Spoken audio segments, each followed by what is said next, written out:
head of the armed forces. A decision is due on Tuesday as to whether the 13th of March race will go ahead or not. To football, and Loli Lecce have dented Juventus' chances of Champions League place after beating them 2-0 at home in the early Serie A game on Sunday. Juve got off to the worst possible start when captain and goalkeeper Gianluigi Buffon was sent off for handling the ball outside of the penalty area. The home side made use of the extra man by going ahead after 30 minutes, Jamal Mespa slipping the ball under the replacement keeper. Lecce made it 2-0 when Andre Bertolacci scored from close range, and despite having a man sent off as well, they held on for the win. There are 7 other matches being played in the Italian League. League leaders AC Milan look to put the gap between them.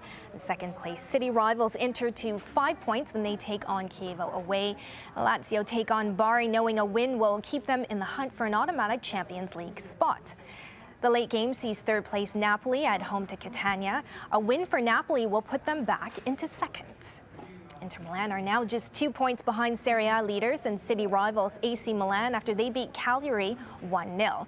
Inter's revival under coach Leonardo continued thanks to Hussein Khawaja's 7th-minute strike. It's their 9th win in 13 matches since the Brazilian took over from Rafa Benitez. To Spanish football, and Jose Mourinho is now 9 years unbeaten in home league matches as a manager after his current Real Madrid side brushed aside Levante on Saturday. Karim Benzema and Ricardo Carvalho scored Real's goals in a 2-0 victory. Mourinho has still not lost a home league match, in charge of Porto, Chelsea, Inter Milan or Real. That's 147 games in all. Real now trail leaders Barcelona by just 2 points in the title race. Sunday sees 4th place Villarreal at home to bottom club Malaga. A win for the home side will see them move into 3rd spot above Valencia on goal difference. And the late game sees Barcelona take on Athletic Bilbao, looking to put the gap between rivals Real back to 5 points. And just one match to tell you about in the English Premier League. West Brom's new coach Roy Hodgson is hoping he can save his team from relegation. They're currently hosting Wolves, and the score there is 1-1. Manchester United are through to the quarterfinals of the English FA Cup, but only after narrowly beating non-league side Crawley Town, who are 93 places below them on the football ladder. West Brom scored for the Red Devils in the first half. Crawley came close to equalizing here. Richard Brody's header hit the crossbar, didn't quite make it, and United battled for a 1-0 win.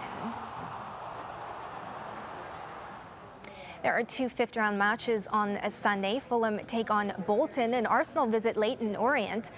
First, Manchester City will be looking to make it to the last 16 as they host Notts County. To women's tennis, and Caroline Wozniacki will play Russia's Svetlana Kuznetsova in the Dubai Championships final after both came through their semis in straight sets. Wozniacki fought back from 5-2 down in the opening set to beat Serbia's Jelena Jankovic 7-5, 6-3. The Dane has won 3 of her 5 previous meetings with Kuznetsova. The Russian beat Italy's Flavia Pennada 6-4, 6-4 in the other semi-final. Meanwhile, top-seeded Andy Roddick has advanced to the finals of the Memphis Championship final after beating Juan Martin Del Potro on Saturday. The American, who's looking for his 30th career title, beat Del Potro 6-3, 6-4. Roddick will face big-hitting Canadian Milos Raonic.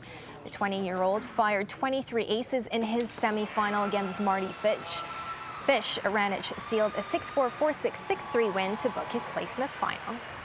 And that's it for sport. Back to you, Sammy. Thanks so much, Farah. Well, there's just enough time now to bring you pictures of a rather unusual rescue bid carried out by police in China. They were called upon to give vets in a wildlife park a helping hand to administer medical aid to some dolphins. Well, the mammals fell ill in a wildlife park in Shandong province. Police poured water over them for 2 hours to prevent dehydration. Vets say if things go well, the dolphins will be fit enough to go back to performing in just a few days. Still much more to come on Al Jazeera, including remorse and a call for dialogue from Yemen's president as the protests continue.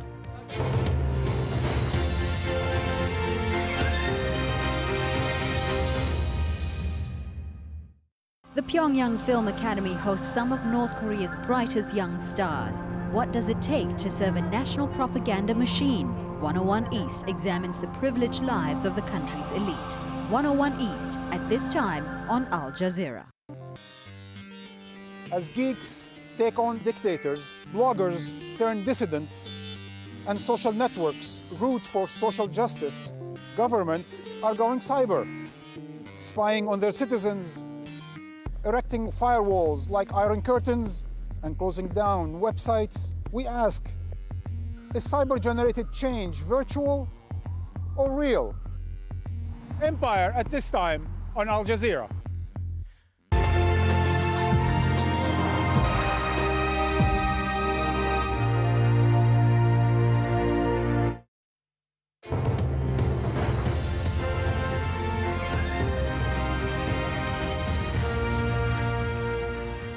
Hello, I'm Sami Zaidan. This is Al Jazeera live from Doha. The top stories now. Security forces have opened fire on mourners burying anti-government demonstrators in the Libyan city of Benghazi. The ongoing clashes come as a hospital official says 200 people have been killed in 6 days of clashes. Bahrain's main trade union has called off a strike planned for Sunday, saying its demand for the right to protest peacefully has been heeded. It comes as demonstrators gathered again on Sunday at Pearl Roundabout in the capital, Manama. Yemen's president is seeking a compromise against protesters, demanding he steps down.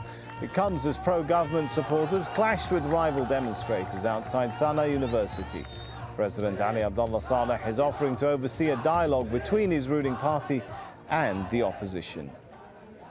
Well, back to Libya, and a doctor in Benghazi says violence over the past 6 days has left at least 200 people dead. Al Jazeera's Stephanie Decker has more. The streets of Benghazi on Saturday, a fierce battle, and the scene of death and violence. I have cousins who are in the streets whose friends have been killed right in front of them. The killings are just going on. Bodies are piled everywhere. The numbers that they announce on TV are nowhere to compare. They're just firing people. Sniper shooters are on the rooftop. Every house, every single house. In the morgue, one man takes a last look at his relative and murmurs, he was not armed. Also from Benghazi, this video, which we cannot independently verify, claims to show what protesters believe is a mercenary, a hired killer, contracted by the Libyan regime to attack demonstrators. And